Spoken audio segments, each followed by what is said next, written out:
On est 60, je vous propose de commencer.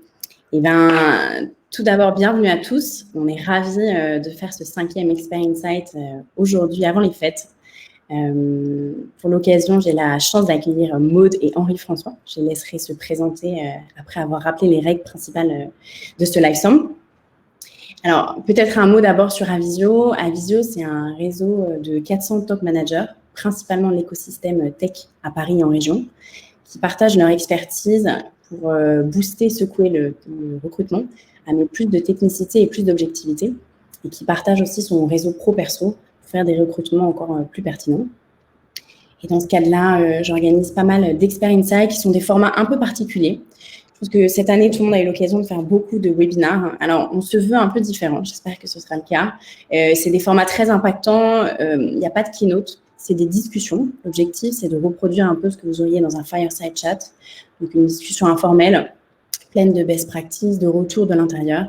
Et c'était assez naturellement qu'on a pensé à Henri-François et Maude, avec qui on avait écrit un article, en fait, il y a quelques mois, sur le métier de Chief of Staff. On a voulu en savoir un peu plus, parce que c'est un métier qui a l'air à la fois mystérieux, très nord-américain, et très appliqué à la politique militaire.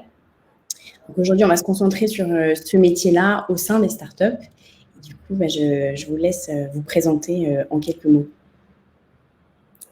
Ok, salut tout le monde. Donc moi c'est Maude Cadeau. J'ai rejoint Ornicar il y a 8 mois maintenant, donc en tant que Chief of Staff, et auparavant j'avais fait 6 ans dans un cabinet de conseil, EY, et j'avais occupé plusieurs postes, plusieurs périmètres.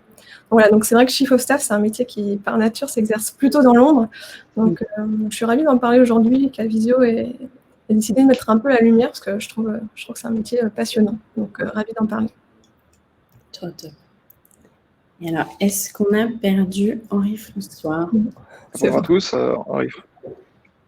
Tu m'entends? Ouais, on t'entend bien. Toujours là? Ouais, parfait. Moi, je vous vois. Super. Bonjour à tous, et n'hésite pas à me signaler si tu me perds entre-temps. Ravi d'être présent aujourd'hui. Donc, je m'appelle Henri-François, j'ai rejoint Payfit en février dernier en tant que Chief of Staff. Avant ça, j'ai eu plusieurs étapes dans ma carrière. J'ai commencé en audit chez Ernst & Young. J'ai eu la chance de monter ma propre entreprise avec mes meilleurs amis pendant 3 ans.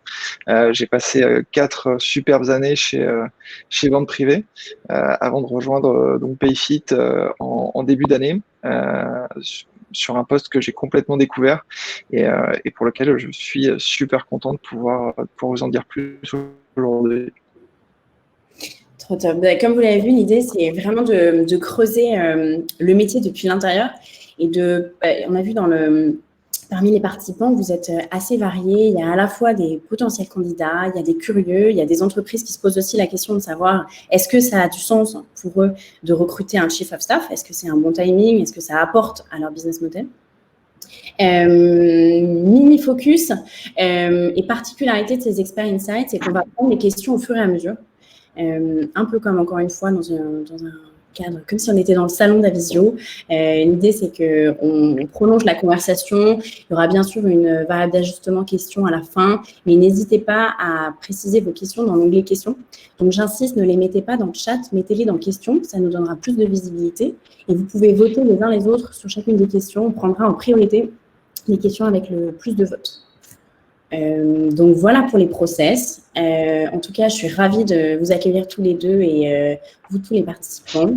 On va se donner 45 minutes. L'idée, c'est de finir vraiment à 12h15. On n'aura évidemment pas fait le tour du sujet. On se tient à dispo aussi pour préciser ultérieurement s'il y avait des sujets autres. Et du coup, je vous propose d'attaquer tout de suite avec une question plutôt basique, mais qui vaut quand même la peine d'être posée. C'est comment est-ce que vous êtes devenu Chief of Staff? Oui, François, je t'en prie. C'est bon, toi. Super, moi, je le fais, pas de problème. Écoute, je pense que ça a été un processus au final assez long, dans le sens où mon arrivée sur ce poste et le résultat des expériences que j'ai pu vous évoquer, hein, j'ai commencé par un parcours au final assez financier en audit, puis je me suis vraiment formé en montant ma propre entreprise pendant 3 ans, où j'ai pu vraiment expérimenter toutes les facettes des différents métiers qui font les startups d'aujourd'hui, que ce soit les problématiques sales, marketing, technique, purement administrative. Ensuite, j'ai passé 4 superbes années chez Vente Privée où la majeure partie de mon expérience a constitué à construire pour eux une direction de l'innovation qui nous a amené à fonctionner un petit peu sur un mode de fonctionnement de cabinet de conseil intégré, où l'enjeu c'était de comprendre les besoins des métiers, d'y apporter des réponses techniques en montant soit des collaborations avec des startups, soit en développant les solutions par nous-mêmes. Donc toutes ces expériences si je devais résumer, m'ont amené à être particulièrement sensible aux enjeux des organisations transverses, que ce soit dans les toutes petites structures ou dans les très grosses. Et je pense que c'est ce qui fait un petit peu l'ADN du poste et des équipes Chief of Staff. Et donc, voilà, la volonté que j'avais de pouvoir découvrir encore un nouveau secteur, le modèle du SaaS, le secteur de la paye, de découvrir un poste que je connaissais pas du tout, et puis d'aller dans une entreprise avec des valeurs formidables et des personnes ambitieuses comme j'ai pu les trouver chez Payfit. Ça a été vraiment un gros coup de cœur, et donc j'ai signé pour ce poste que je connaissais pas et qu'il fallait construire de zéro, voilà, tout simplement. Trop top. Et d'ailleurs, vous êtes pas mal de Payfitters là dans le chat, je vois. Donc, n'hésitez pas à poser vos questions. Trop cool. Merci pour cette petite mise en bouche. Maud, est-ce que toi, tu peux nous dire aussi un peu comment tu es tombée dans la sauce Chief of Staff? Ouais, c'est vrai que ça se fait naturellement, sans connaissance de cause au début. Donc, j'ai fait effectivement 6 ans chez EY, donc pas en tant que consultante, mais dans des fonctions internes, c'est-à-dire dans un rôle un petit peu de bras droit des associés qui sont soit en charge d'un compte client, donc c'est de la compte management, soit en charge d'un secteur d'activité. Donc, j'ai fait 3 ans sur le secteur distribution et grande consommation. Et après, j'ai changé pour être sur le secteur entrepreneur, donc start-up, entreprise familiale, etc. Et j'ai occupé plusieurs périmètres, donc que ce soit la France, Europe de l'Ouest, Maghreb, et puis enfin EMEA, Europe, Moyen-Orient, Inde et Afrique. Et donc j'ai travaillé sur ces périmètres en étroite collaboration avec un associé. Et effectivement, en fait, je pense que la première fois que j'ai découvert un petit peu le métier Chief of Staff, c'est effectivement il y a les séries américaines, séries politiques, où finalement, dans certaines situations, je me reconnaissais un peu dans certaines missions. Il n'y avait pas le côté un peu divertissement, parce que j'ai l'impression de penser au travail. Comment? Tu parles de House of Cards? House of Cards, Designated Survivor, Scandale, toute la panoplie, si tu veux. Ça ressemble un peu de près ou de loin. Et en fait, c'est quand j'ai été amenée aussi à travailler avec donc une équipe américaine qui vraiment, dans le cadre d'une journée de formation, pour expliquer mon rôle et ce que j'allais y faire, clairement expliquer que c'était un rôle de Chief of Staff, ou autrement dit chef de cabinet finalement en français. Il y a des fans. Et voilà, et donc du coup, c'est vrai que quand j'ai cherché à changer, je pensais pas chercher précisément un rôle de Chief of Staff, mais c'est vrai que c'est venu naturellement. Et en fait, comme vous l'avez tous les deux dit, Chief of Staff, ça peut être extrêmement différent d'une organisation à une autre, de la collaboration avec un CEO ou un autre. Donc en fait, on apprend tout le temps, et finalement, j'ai pas reproduit le même schéma. Au contraire, j'ai trouvé quelque chose d'autre, des missions différentes et hyper intéressantes. Oui, en fait, si je comprends bien, vous avez un poste hyper transverse qui varie beaucoup d'une entreprise à une autre. Évidemment, nous, on va parler de votre ressenti chez Payfit et chez Ornicar, mais ça a l'air d'être un poste à géométrie variable. Est-ce qu'on peut faire un focus un peu sur vos missions? Je sais que quand on a préparé cet Experience Site, on avait notamment mentionné le côté stratège, le côté opération, c'est à cheval entre plein de choses. Est-ce qu'on peut donner les grandes lignes de vos fonctions et de votre quotidien, si c'est possible? Ouais. Tu veux commencer? Ouais, j'y vais. C'est vrai qu'il y a plusieurs piliers, il y a plusieurs dimensions du rôle, et c'est ça qui en fait sa richesse. Et effectivement, comme tu dis, ça nécessite un profil généraliste, un peu curieux. Il y a d'abord, il y a tout ce qui est un peu le run, tout ce qui est récurrent. C'est effectivement tout ce qui est opération, gestion d'information. C'est vraiment s'assurer que tout ce qui est comité de gouvernance, tout ce qui est instance décisionnelle fonctionne bien, sont bien préparées, les décisions sont appliquées. Il va y avoir aussi gestion de l'information pour être sûr que l'information circule bien dans toute l'entreprise, via des newsletters, via des team meetings, des choses comme ça, mais aussi entre équipes. Il faut s'assurer qu'il n'y ait pas de silotage, que ce soit très fluide. Après, il y a toute la partie build, vraiment de construction, donc de structuration de process pour accompagner la croissance de l'entreprise. Il y a pas mal de choses qu'on faisait avant parce qu'on se connaissait, il y avait une relation de proximité entre équipes, etc. Avec la croissance, ça peut plus fonctionner comme ça, donc il faut mettre en place des process, alors pas pour être procédurier, mais au contraire pour que les équipes se concentrent vraiment sur le business et que du coup par derrière toutes les situations sont fluides, on sait quoi faire, quand et comment à tout moment. Donc la structuration de process et aussi gestion de projet stratégique, on va dire, mais transverse, c'est quelque chose qui va nécessiter notre capacité transversale un peu 360. Et puis aussi, c'est des projets que les métiers ne peuvent peut-être pas absorber dans leur temps. Donc nous, on va être là pour coordonner, faire avancer tout le monde dans la même direction et apporter ce travail de coordination. Et enfin, le troisième, pardon ? J'allais dire un peu comme un business partner, alors, ce côté proche des métiers. Oui, tout à fait. Effectivement, on est vraiment au service de l'interne. Donc, il faut toujours penser à faciliter le travail des équipes, de la leadership team. Faut qu'on ait vraiment des painkillers. Donc, dès qu'il y a un problème, c'est un chantier pour nous. S'il y a un problème dans le fonctionnement, dans l'organisation, effectivement, on va pouvoir travailler sur ça pour fluidifier et que ce soit plus facile pour les équipes. Et la troisième dimension que je vois, c'est vraiment effectivement le travail de proximité avec le CEO, l'aide, le côté un peu conseil, l'aide à la décision, la remontée d'informations, les signaux faibles aussi. Et après, on peut peut-être évoluer un peu plus sur des entreprises plus matures, plus larges, ou au contraire dans des cabinets de conseil.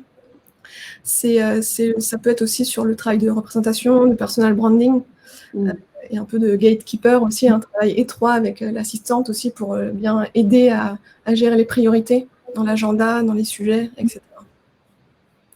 Voilà les 3 dimensions, moi, que je vois dans le rôle. Toi, tu partages, Marie-François, ou tu vois les choses comment ? Écoute, je vais essayer de compléter parce que je pourrais reprendre tout ce que vient de dire Maud et ça décrirait 90%, je pense, de ce que je fais. Donc clairement, les 2 grands piliers de notre scope sont la communication strat, mais vraiment avec une logique d'excellence opérationnelle, ce qui doit vraiment fluidifier le mode de fonctionnement et la compréhension des enjeux de l'entreprise. Et le deuxième aspect, clairement, a un ADN pilotage de la transformation avec des projets qui se concentrent vraiment sur l'optimisation de nos opérations. À titre d'exemple, on a pu être amené à travailler dans mon équipe sur des sujets d'automatisation, de mise en place de premières initiatives d'outsourcing. On est souvent en fait à l'initiative de projets assez lourds qui ont toujours par contre vocation à la fin à réatterrir dans l'organisation cible. Et c'est peut-être là-dessus que je vais insister, c'est en fait ce qui, je pense, fait l'intérêt des équipes Chief of Staff et de leur action, c'est que les entreprises et particulièrement les TPE-PME qui sont dans des phases de croissance sont amenées de plus en plus à évoluer de manière très fréquente et donc il y a des besoins qui peuvent apparaître sous différentes formes, que ce soit dans des projets à faire sortir de terre, ou bien des évolutions ou même des situations comme le Covid peuvent nous amener à être confrontés à des problèmes qu'on n'avait pas identifiés. Et tout l'enjeu de notre action, en fait, c'est d'arriver à répondre à ces problèmes-là en venant en support des métiers qui sont déjà en place. Nous, on a pu mettre par exemple en place des politiques extrêmement ambitieuses de télétravail qu'on appelle Work from Anywhere. Nos équipes RH n'avaient pas vocation à piloter la mise en œuvre opérationnelle et toutes les conséquences de cette politique. Donc, On a eu, par exemple, un projet qui a été mis en œuvre à l'initiative des fondateurs et de notre direction des ressources humaines. Derrière, toute la partie opérationnelle, on se positionne, nous, en support pour la faire atterrir dans le quotidien. Voilà, titre d'exemple. Et du coup, est-ce que ça veut dire que tu as une équipe pour faire ça ou est-ce que le Chief of Staff travaille seul? C'est la question de Romain. Ça va. Alors, moi, quand je suis arrivé, il y avait donc Nicolas, donc on a tout de suite été deux au sein de mon équipe. Mais au final, un chief of staff, que ce soit en rattachement direct ou même dans son fonctionnement au quotidien, n'est jamais seul. Je pense qu'il faut être lucide là-dessus pour faire ce qu'on arrive à faire, que ce soit d'un point de vue analytique, d'un point de vue process, d'un point de vue stratégique. Il y a un enjeu de coordination et de travail d'équipe qui est fondamental. Moi, je serais incapable de faire tout ce qu'on a pu faire si j'avais été seul. Aujourd'hui, l'équipe a grandi parce que tous les projets que je t'ai évoqués sont toujours en place et donc il faut se staffer pour que les sujets puissent continuer d'être pilotés. Mais je pense qu'on n'a pas vocation à être une grosse équipe, notamment parce que les sujets qu'on pilote ont vocation à la fin à sortir de notre scope. Le mieux on fait notre travail, le moins on est indispensable, en théorie. C'est un peu l'homme de l'ombre. Complètement. Et toi, Maud, comment tu fonctionnes chez Ornicar? Est-ce que tu as une équipe qui est pareil? Tu travailles Moi, je travaille avec une personne qui est Lisa, qui est sur le côté happiness et office. Donc, en fait, c'est vrai que sur tout ce qui est, qui a un rôle transverse aussi comme moi, qui est vraiment sur le côté, on va travailler en binôme sur tous les événements d'entreprise, le rythme, etc. Tout ce qui est culture d'entreprise finalement, autour des événements importants, trimestriels, etc. Mais je rejoins un peu Henri François sur le fait qu'effectivement, il y a besoin d'avoir une force de frappe aussi pour déployer ces projets. Mais il y a quand même un côté très électron libre sur le fait que effectivement, c'est un rôle très agile. Donc, on va avoir un focus sur un périmètre, sur une dimension, un trimestre. Et après, on va être sur un projet qui n'a rien à voir. Donc, oui, c'est plutôt un travail d'homme seul ou de femme seule, mais qui nécessite aussi effectivement un besoin opérationnel et des bras quoi, pour accomplir ça. Et en parlant de bras, je sais qu'on dit souvent que le Chief of Staff, c'est le bras droit du CEO ou du COO selon les boîtes. Vous en pensez quoi? Je crois que d'ailleurs, c'était aussi la question de Paul, qui est expert dans le réseau Avisio. Écoute, moi je sais pas ce que tu en penses, Maud. Je pense que sur la fiche de poste, c'est toujours marqué comme ça. Mais dans les faits, pour être vraiment le plus efficace possible, je pense qu'on a plus vocation à être une extension du rôle, sans en avoir bien sûr les prérogatives, hein, mais à être une extension du CEO et au final à être une vraie fonction support de l'ensemble des membres du COMEX, de l'ensemble des membres de la leadership team et au final, même dans notre mission qui consiste à vraiment créer des ponts entre les équipes, au final, on a vocation aussi à être là pour l'ensemble des métiers. Si le besoin s'en fait ressentir. Donc, moi, clairement, je suis évalué, je rends des comptes au CEO, mais j'accorde autant d'importance à la satisfaction de nos country managers, des personnes avec lesquelles je travaille sur les différents projets qui, au final, sont un petit peu les clients finaux des projets qu'on porte. Donc, si eux ne sont pas satisfaits, le projet qu'on porte ne sera pas adopté et donc on aura échoué. Donc, au final, un peu comme un entrepreneur, on a plein de patrons. Oui, vous êtes un peu à la fois chef d'orchestre et à la fois personne tierce, mais pour l'interne, c'est ça? Complètement. Comment vous gérez justement l'enjeu de l'information? Je crois d'ailleurs c'est toi, Henri François, qui disait que dans un monde parfait, le Chief of Staff, c'est la deuxième personne qui a le plus d'infos dans une boîte après le CEO. Et c'est la petite citation du jour. Mais comment tu interprètes ça? Est-ce que tu peux nous expliquer un peu ce que ça sous-entend? alors qui doit tendre vers ça. Moi, je n'aurais pas du tout la prétention de dire que j'en suis là aujourd'hui, mais je pense que par rapport à ce besoin, tu vois, d'être un interlocuteur de qualité, par rapport à ce besoin de polyvalence, il faut qu'on ait une très très bonne connaissance de l'entreprise pour pouvoir être le plus interchangeable possible. Et ça, peu importe le niveau dans lequel on se place, qu'on soit sur un niveau très strat ou qu'on soit sur une approche hyper opérationnelle. Donc c'est vraiment dans un objectif de résultat et de pouvoir être un interlocuteur de qualité que je pense ça. Mais je pense que c'est un process qui est long. En tout cas, aujourd'hui, je pense pas tout connaître de PayFit. Et j'espère qu'un jour j'y arriverai. C'est un bel objectif. Mais voilà, je pense que c'est dans l'objectif d'être un interlocuteur de qualité. Je sais pas ce que tu en penses, Maud. Ouais, je suis alignée. L'information, c'est clé pour faire un travail. Donc, il y a effectivement un gros enjeu de confidentialité. Mais on est beaucoup aussi sur du change management. Donc, en fait, l'information, elle est nécessaire en amont, en avance de phase, pour pouvoir justement préparer et accompagner ce changement. Donc, effectivement, c'est clé. Et je rejoins ce que tu dis, Henri-François, sur le côté, ça prend du temps parce que de un, effectivement, il faut connaître toutes les facettes de l'entreprise, les différentes équipes, comment elles fonctionnent. Donc, on va avoir beaucoup plus rebondir sur l'information qu'on nous partage, plus on connaît un petit peu le fonctionnement des équipes.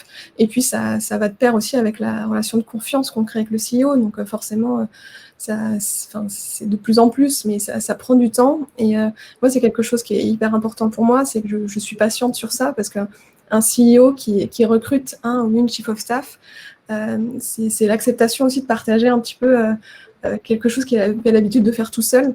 Donc voilà, donc ça prend son temps, et moi je force absolument pas le mouvement pour que, voilà, si l'information me communiquée, c'est que j'en ai besoin, et je vais la traiter, je vais l'utiliser. Si j'en ai pas besoin, il n'y a pas de souci non plus.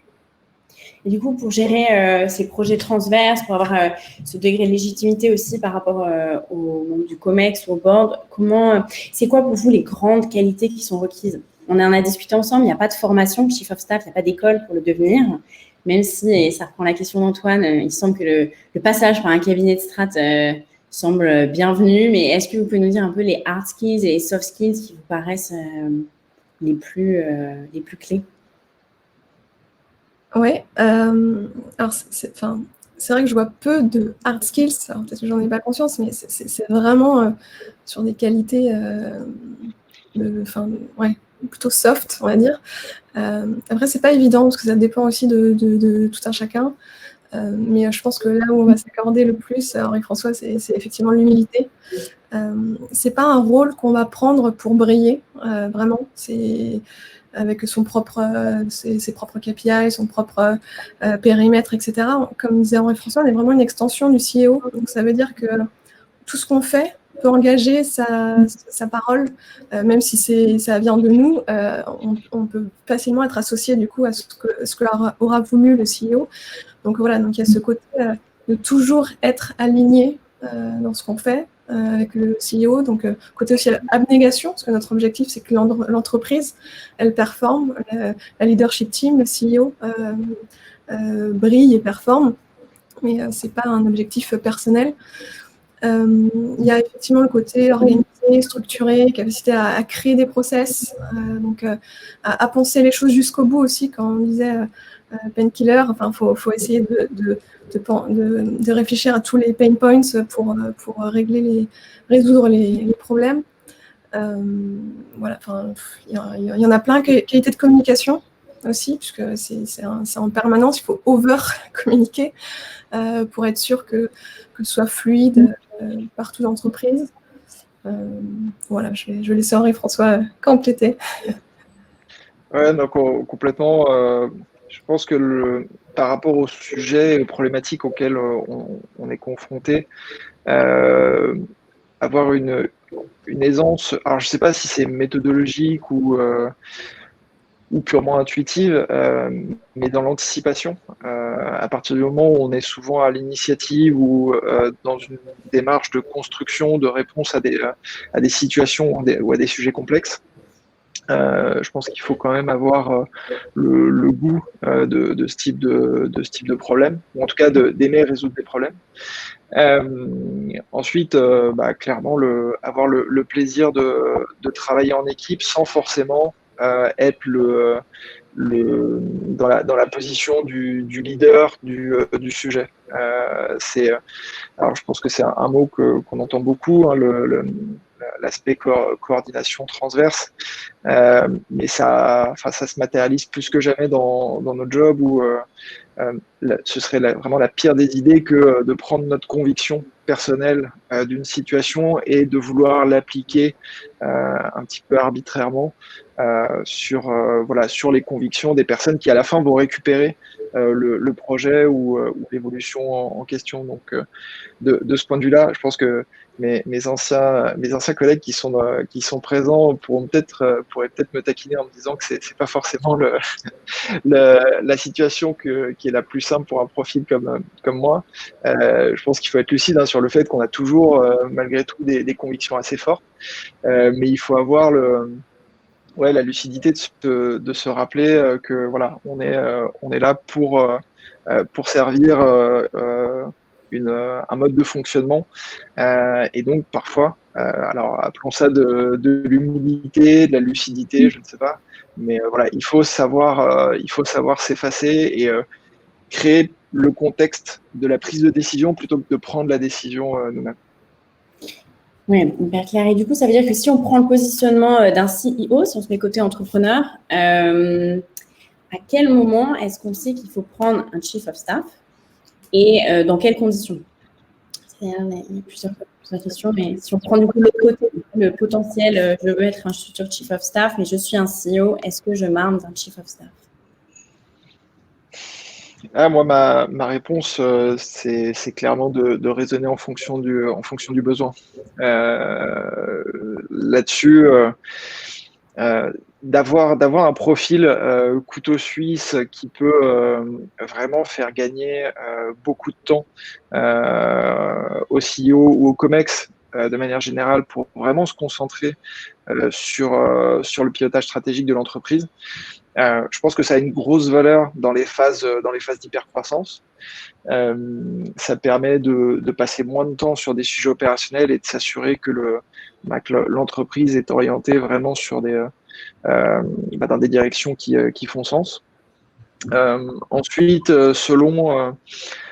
encore une fois, selon l'organigramme que vous avez, selon si vous avez des besoins opérationnels, mais que dans votre organisation, vous n'avez pas envie de recruter une personne dédiée aux opérations, ce qui était un peu le cas ce qui est complètement le cas même chez Payfit, ça fait sens.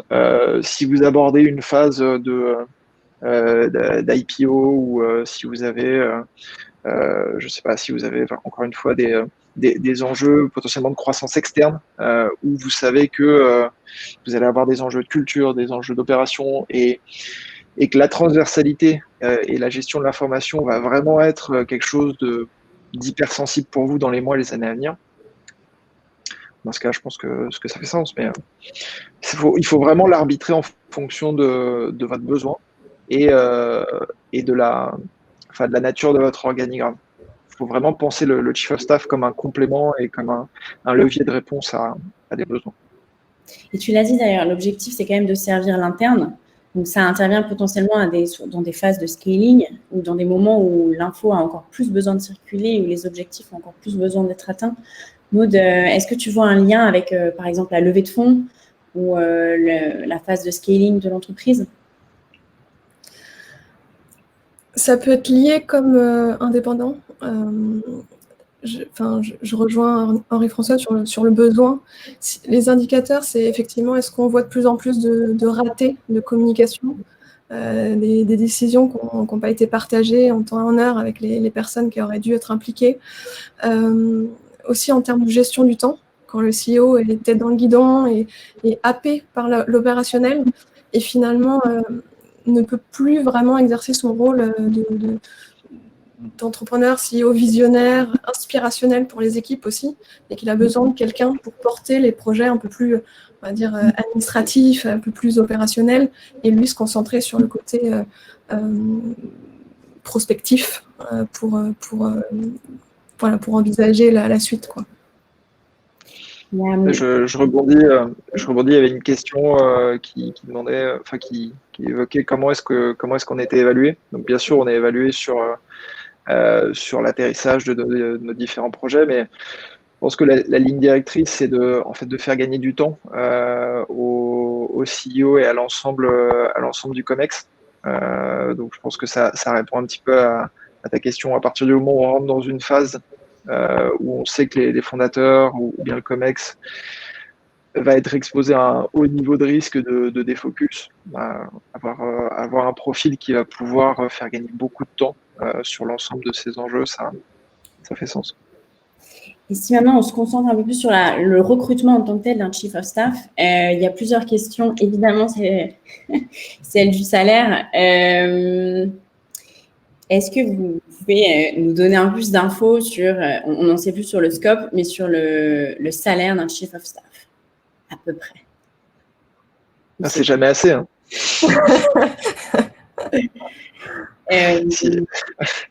Une fourchette.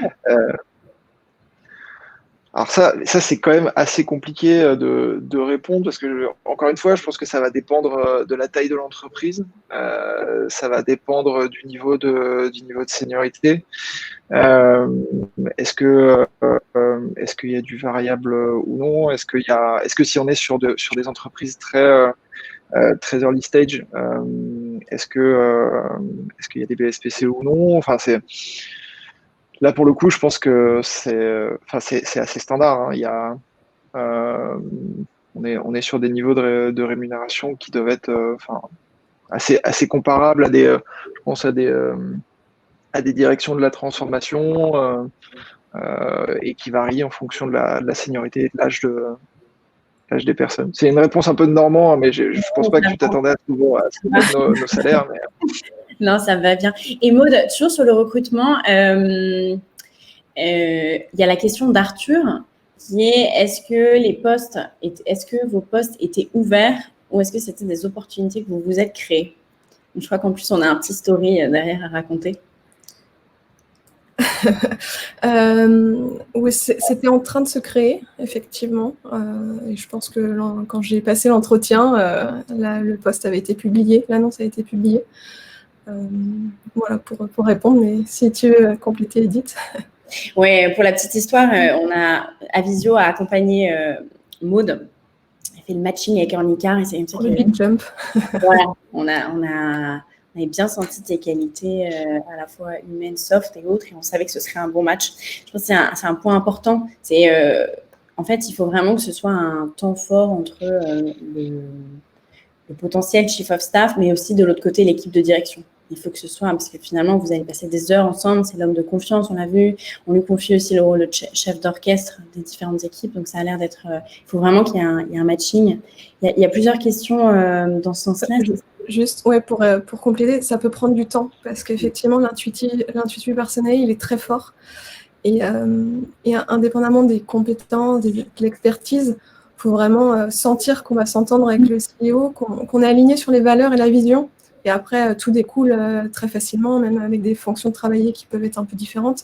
Tant qu'on est aligné avec les valeurs et la direction que souhaite prendre le CEO, ça peut matcher. Mais effectivement, le fit est important. Il y avait une question de Léa qui est comment est-ce que les équipes opérationnelles, elles perçoivent votre rôle? Et y a-t-il des réticences ou des challenges? Donc là, on veut du DOS. Écoute, moi j'ai eu la chance chez Payfit, en tout cas jusqu'à présent, que la compréhension soit très bonne. Après, il y a forcément, à partir du moment où on est sur des créations de postes, enfin moi c'était mon cas, c'était sur une création de poste, création d'équipe, il y avait un enjeu de pédagogie quand même assez fort. Je pense qu'il est fondamental d'être très clair sur ce que je disais tout à l'heure, sur le fait qu'on ait un rôle de support, qu'on est là pour répondre à un besoin et qu'on n'est pas là pour se substituer à l'organisation qui est en place, et qu'on n'est pas là non plus pour en fait piloter en permanence un sujet et donc au final atterrir à une espèce de partage de scope décisionnel ou fonctionnel. Il faut être très très clair sur ce positionnement forme de cabinet de conseil intégré où on va être là pour vraiment répondre à un besoin. Et donc de ce point de vue-là, à partir du moment où on l'explique en toute transparence dès le début, qu'on répond à des objectifs d'entreprise et qu'on essaye d'être des interlocuteurs ou des collègues quand même assez sympas, les choses se passent les choses se passent bien. En tout cas pour l'instant ça se passe bien. Mais en tout cas quand il y a des incompréhensions ou quand il y a des moi j'ai dû avoir peut-être une fois un cas de figure où il a fallu voilà vraiment réexpliquer plusieurs fois. Je pars toujours du principe que je suis le premier responsable de la situation. Enfin voilà, je pense qu'il faut se rappeler encore une fois que en fait, on vient s'ajouter à des sujets déjà existants au sein des équipes. Et donc, il faut jamais être choqué du fait que quelque chose qui soit particulièrement évident dans notre esprit à partir du moment où on a toutes les informations, le soit moins pour des personnes qui ont une partie de la problématique et qui en plus découvrent le sujet. Donc, c'est à nous de faire preuve de patience et de pédagogie de ce point de vue-là. Ouais, je suis alignée. Effectivement, au tout début, je pense que ça peut faire peur parce qu'on a un profil qui va venir mettre des règles, des contraintes. Ça peut être vu comme ça. Et puis, comme par rapport à un fonctionnement peut-être un peu plus familial au début dans les premières années d'une startup. Et après, on est effectivement sur le change management. Donc, comme tout changement, il y a de la résistance. Il peut y avoir de la résistance au début. Mais comme le dit Henri-François, ça s'accompagne de pédagogie, et puis de rappeler constamment, effectivement, qu'on est au service de l'entreprise. Vraiment, on travaille dans son intérêt. Et donc, petit à petit, je pense que les personnes voient aussi l'impact positif que peut avoir un peu de structure, nouveau projet, sur la suite et sur leur quotidien. Mais oui, il y a beaucoup de diplomatie. On reste sur un métier où il faut aussi convaincre, consulter aussi, parce qu'encore une fois, on répond aux besoins, on ne vient pas, comme disait Henri-François, imposer son point de vue, ce qu'on a vu par ailleurs, etc. On s'adapte, on est vraiment, on reste agile sur effectivement les contraintes pour y répondre et s'adapter au mieux, répondre au mieux. Donc voilà, donc ça se passe bien en répondant comme ça. Ce que tu dis, Maud, notamment par rapport au pilotage du changement, me fait penser qu'on a un niveau de dépendance quand même assez élevé vis-à-vis de deux choses. D'une, la culture de la donnée au sein de l'entreprise. Par exemple, chez Payfit, on a une culture de la data qui est extrêmement forte, ce qui, pour la prise de décision, quand même facilite beaucoup les choses. Ça permet d'être sur des approches très factuelles et de pas être sur le débat d'opinion. Et ensuite, il y a la culture de l'entreprise. Est-ce que dès le départ, il y a eu une vraie culture qui a été travaillée d'ouverture au changement, un vrai état d'esprit voilà, d'ouverture, de capacité de remise en question, d'humilité, une culture de l'excellence. Donc ça, de ce point de vue-là, moi j'ai envie de dire que j'ai la chance que le terreau soit hyper sain pour travailler. Je sais que c'est pas le cas dans toutes les entreprises. Donc de ce point de vue-là, il y a quand même des facteurs de contexte qui sont importants pour qu'on puisse bien travailler. Il nous reste plus que quelques minutes avant de vous laisser déjeuner. Je vais peut-être prendre la question. Il y a plusieurs questions qui regroupent l'aspect stratégique. Est-ce qu'on peut peut-être revenir sur ça, notamment comment on se dispatche l'aspect stratégique, soit avec, alors la question c'est avec les responsables de la strat, soit avec le CEO, avec les membres du COMEX. Comment est-ce qu'on gère les sujets stratégiques en tant que Chief of Staff? C'est là le cadre, en tout cas. Moi, ça a été un des premiers projets sur lesquels j'ai travaillé, effectivement, c'est créer les process pour définir la stratégie tous ensemble avec la leadership team. Donc, créer ce canal de communication, ces moments de respiration pour voir est-ce qu'on va dans la bonne direction, vers où vers où on peut aller, etc. Donc, c'est pas nous qui la faisons tout seul ou avec le CEO. C'est vraiment une discussion de groupe. Et donc, on va le permettre ces discussions. Ouais, complètement. Pardon. Oui, non, on a un positionnement de facilitateur. Voilà, je te laisse enchaîner. Non, que je vois qu'il y a encore pas mal de questions et qu'on va arriver au bout. Je vais peut-être prendre. Il y a notamment Sébastien qui est ancien Chief of Staff qui demande votre point de vue, une best practice peut-être sur gagner la confiance du CEO. On en a un peu parlé sur s'apprivoiser, mais est-ce qu'on aurait un tips, une recette efficace? Moi, je sais que c'était effectivement très important pour moi au début et donc, c'est un peu perturbant, mais les premières semaines, je faisais tout valider.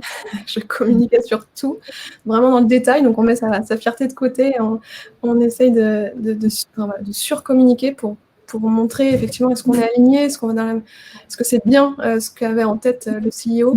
Et voilà, et après, ça se joue dans effectivement la transparence, la communication, l'honnêteté, les valeurs un peu essentielles, quoi.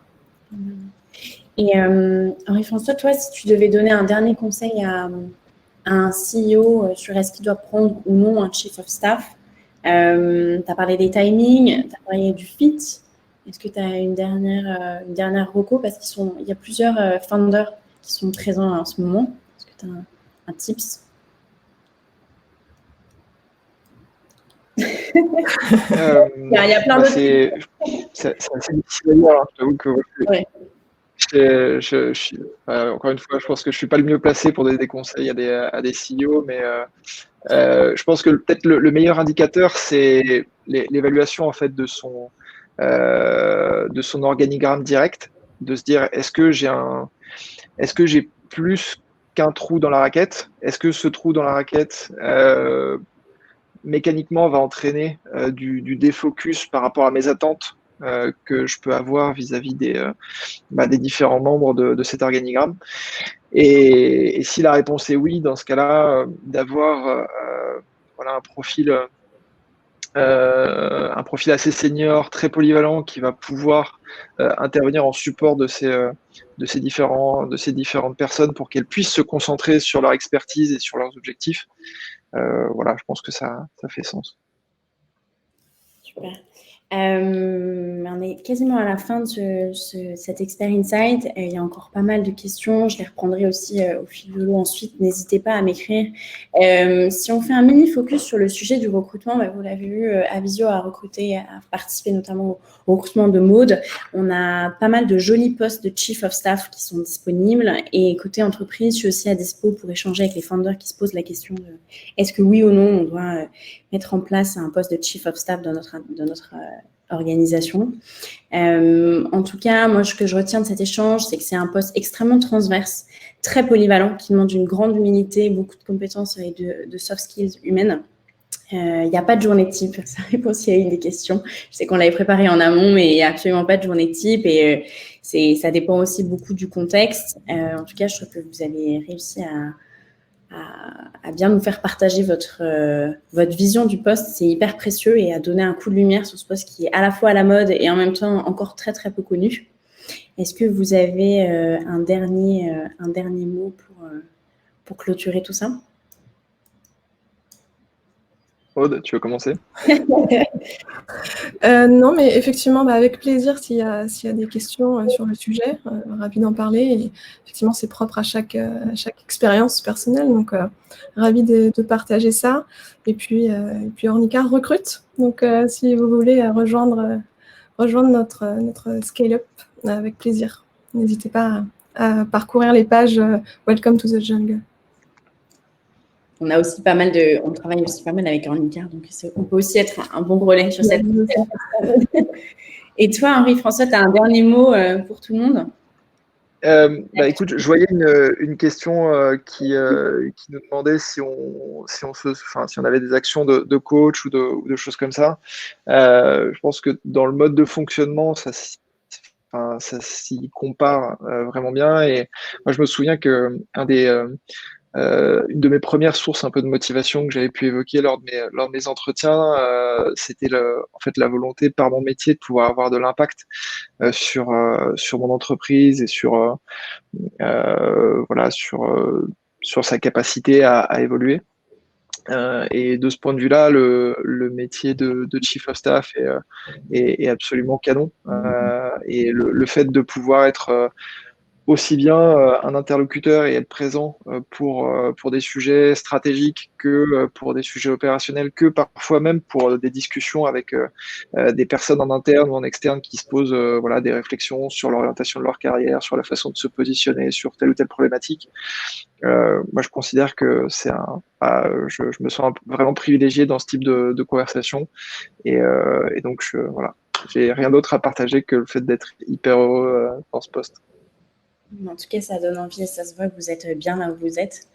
En tout cas, merci à tous. Il y a eu plein de questions. Je suis désolée qu'on n'ait pas pu répondre à tous, mais merci pour votre dynamisme et d'être resté jusqu'au bout. Peut-être un dernier mot. Il y aura à nouveau des Expert Insights à partir de janvier. On fait un petit temps mort pour les fêtes. Et aussi, je vous enverrai à chacun le replay. N'hésitez pas, si vous posez la question de devenir Chief of Staff, je vous ferai un petit mail. À l'inverse, si vous êtes une entreprise, pareil, on a un bon relais et globalement, le réseau d'experts qui est constitué de C-level continue de grossir, donc n'hésitez pas. D'ailleurs, Maud et Henri-François vont y passer aussi. Et je vous remercie à tous, je vous souhaite un bon appétit et je vous dis à très vite pour d'autres Expert Insights et pour en savoir plus sur le métier. Salut tout le monde. Salut, merci beaucoup.